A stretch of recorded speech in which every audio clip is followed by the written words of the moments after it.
तो हरपाल नाम के एक भक्त थे भगवान के, खूब भजन करते थे, खूब साधना करते थे, नाम जप करते थे, कथा सुनते थे, लेकिन वो ब्याह नहीं कर रहे थे। क्यों? उनकी इच्छा थी कि जैसा मैं भजन करता हूं, जैसी मेरी भक्ति है, जैसा मेरा भाव ठाकुर जी के प्रति है, ऐसी कन्या मिले तो मैं ब्याह करूंगा, नहीं तो जीवन भर ऐसे ही रहूंगा।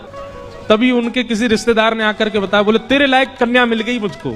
तो हरपाल जी बोले क्या क्या गुण है उस कन्या का? बोले उस कन्या ने शर्त रखी है, मैं उसी से ब्याह करूंगी जो रोज 1000 संतों को प्रसाद पवाता हो। हरपाल जी बोले अब तो मुहूर्त भी नहीं निकलवाना, कल ही ब्याह करवा दूं मेरा। ऐसी कन्या से तो मैं बिना मुहूर्त के ब्याह करूं। मुहूर्त उसके संग देखा जाता है जिसके संग यह संकोच हो या फिर यह दुविधा हो कि पता नहीं जीवन कैसा चलेगा। इससे तो मुझे भरोसा है बढ़िया जाएगा मेरा जीवन, इसी से ब्याह करा दो। कन्या ने शर्त रखी, हरपाल जी हम आपसे ब्याह तो कर रहे हैं पर हमारी शर्त मंजूर है ना, रोज 1000 संतों को प्रसाद पवाना पड़ेगा। मैं निश्चित करूंगा, आप ब्याह कर लो। और ब्याह हो गया। हरपाल जी रोज 1000 महात्माओं को प्रसाद पवाते। अब देखो, अगर कोई संकल्प ले ले कि मैं 1000 महात्माओं को प्रसाद पवाऊंगा, अगर 100 महात्मा ज्यादा बढ़ जाएं, 200 महात्मा ज्यादा, उनको मना करेगा क्या?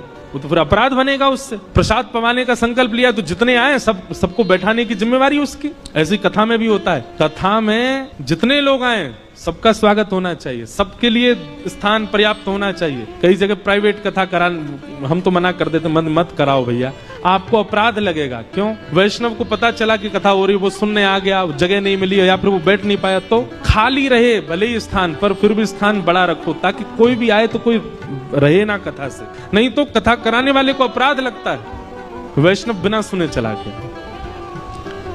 तो हरपाल जी ने नियम ले लिया, रोज 1000 महात्माओं को भोजन कराते। अब 1000 की जगह कभी कभी 1200 भी हो जाते, 1300 भी हो जाते, 1500 भी हो जाते, लेकिन हरपाल जी करते कुछ नहीं थे। कमाई का कोई जरिया नहीं था, केवल दादा परदादाओं की पुश्त से जो उनके पुश्तैनी धन था उसी को ही खर्च करते जा रहे थे। 1 साल तक बढ़िया चला, 1.5 साल बढ़िया चला, लेकिन 1.5 साल बाद धीरे धीरे धन खत्म होने लगा।